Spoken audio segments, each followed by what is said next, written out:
Shalom, Bapak Saudara yang dikasihi oleh Tuhan Yesus Kristus. Kembali lagi bersama saya, Tegar Ducayanto, dalam Sarapan Rohani STT Paulus Jakarta. Seperti biasa, sebelum kita merenungkan firman Tuhan, saya mengajak kita untuk berdoa.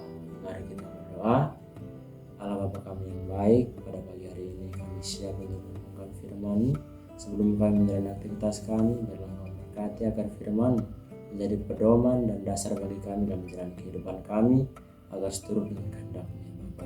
Kami serahkan pemberitaan firman Tuhan dalam kuasa-Mu. Amin.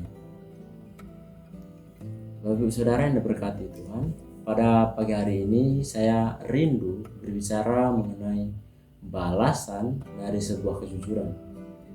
Setiap orang pasti menginginkan agar orang yang di sekitarnya selalu berlaku jujur kepadanya. Dan juga pasti tidak ada seorang pun yang suka jika dibohongi oleh orang lain.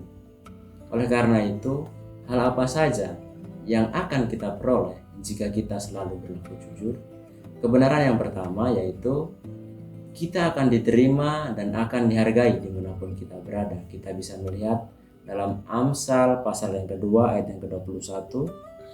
Firman Tuhan berkata, "Karena orang jujurlah akan mendiami tanah, dan orang yang tak bercelalah yang akan tetap tinggal di situ."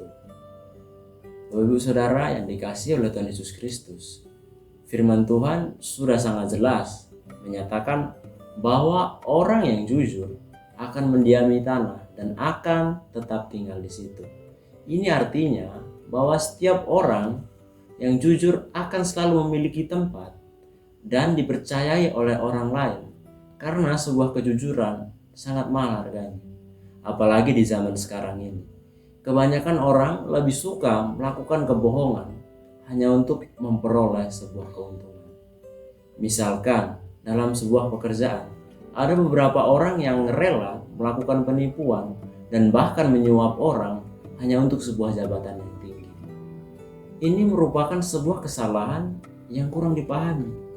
Karena jika kita mendapatkan jabatan yang tinggi bukan karena kemampuan yang kita miliki, otomatis ini akan berpengaruh pada kinerja kita, dan kita tidak akan mampu bertanggung jawab dan kompeten dengan jabatan yang kita miliki. Oleh karena itu, kejujuran amatlah penting bagi kita agar kita tidak mengalami hal-hal yang merugikan diri kita sendiri. Sebagai contoh, ada Yusuf. Yusuf adalah orang yang jujur dan bertanggung jawab dengan pekerjaannya, sehingga dimanapun Yusuf berada, ia selalu mendapat kepercayaan dari orang-orang di sekitarnya. Bahkan sampai akhirnya ia diangkat menjadi penguasa kedua di Mesir karena mendapat kepercayaan dari Firaun. Kebenaran yang kedua, terhindar dari hal-hal yang merusak. Kita bisa melihat dalam Amsal 11 ayat yang ke-6.